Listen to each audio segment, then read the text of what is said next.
How do you design a multimodal AI system? Designing a multimodal system is really about helping different senses collaborate. The way a team blends notes, photos, and voice memos to plan a project. You start with separate encoders for text, images, and audio, each acting like its own translator. They turn messy inputs into clean summaries, almost like compressing a whole story into one coordinate. Once everything lives in a shared space, Fusion lets you mix signals the way a doctor combines lab results, scans, and patient descriptions to find a real pattern. This cross-modal blend is why these systems outperform single-input models in things like fraud alerts or content safety. A strong interview line here is, Fusion expands context, which expands accuracy. A follow-up you might get is how to train everything together. And the simple answer is joint optimization, so each modality aligns during learning. Don't worry if this feels abstract. With practice, it becomes intuitive. The key idea is that every modality adds its own truth to a shared understanding. Multimodal architecture breakdown. Think of the architecture like a smooth assembly line. Text passes through a transformer, images flow through a vision network, and audio becomes a spectrogram before its encoder steps in. Each output becomes a fixed-size embedding, the way you resize photos before fitting them into a collage. Once the shapes match, Fusion can do its work, whether by early blending, late prediction merging, or attention that lets one modality query another, like asking follow-up questions in a conversation. This crosstalk is what powers tasks like product recommendations or support ticket retrieval. The final stage routes everything through shared or task-specific heads, depending on whether you want one answer or many. A neat interview trick here. Describe early Fusion as mixing ingredients before cooking, and late Fusion as combining dishes at the end. A typical follow-up is when to use separate heads. And you can say when tasks differ in granularity or supervision. Pick your time with this flow. Every step builds clarity. Key design considerations. Real multimodal design is all about harmonizing chaos. Alignment ensures text, images, and audio refer to the same moment, much like keeping subtitles synced to a movie scene.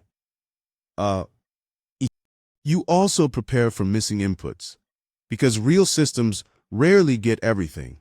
Support tickets may have text without screenshots, or a voice assistant may receive audio without accompanying metadata.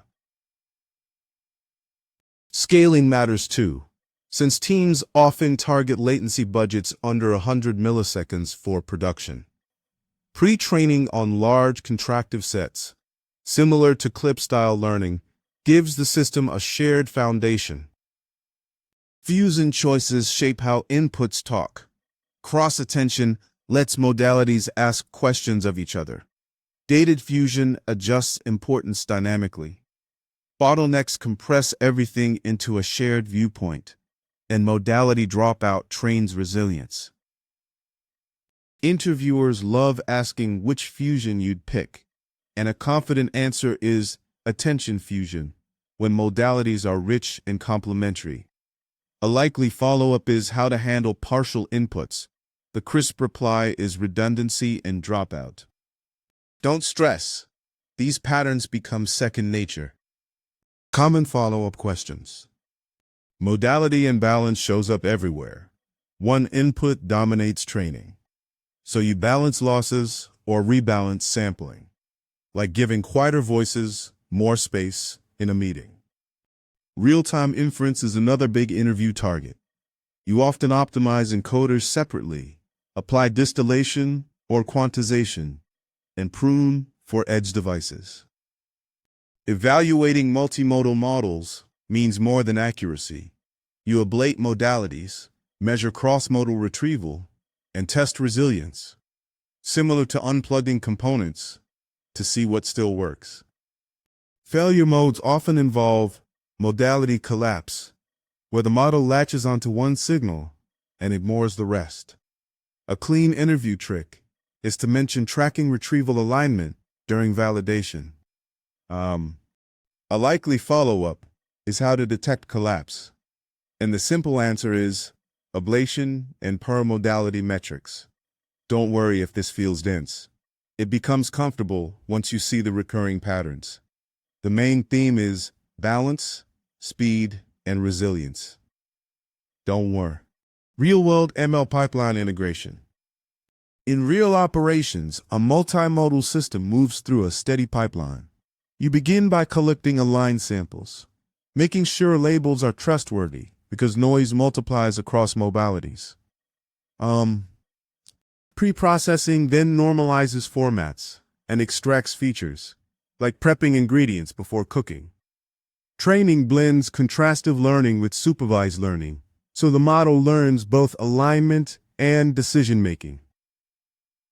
Deployment usually means serving each encoder as a microservice and letting a fusion layer combine outputs, which is common in large platforms like e-commerce search or digital assistants. Monitoring closes the loop by tracking each modality separately, since drift rarely moves in unison. Audio may degrade before image or text before audio. A strong interview trick is to say per-modality drift dashboards reveal blind spots that global metrics hide. A likely follow-up is why drift affects modalities differently, and the short answer is different data sources age differently. Don't worry if this feels long. With repetition, it becomes a natural mental workflow. Great job learning today. If this helped you feel clearer or more confident for your AI or ML interviews, tap like so more learners can find you. If you want simple guidance for every interview topic, subscribe so you never miss the next lesson. You can share your questions in the comments. I read them, and they help me choose what to teach next. And if you know someone preparing for interviews, feel free to share this with them. Keep going. You're improving with every step. I'm here to help you grow.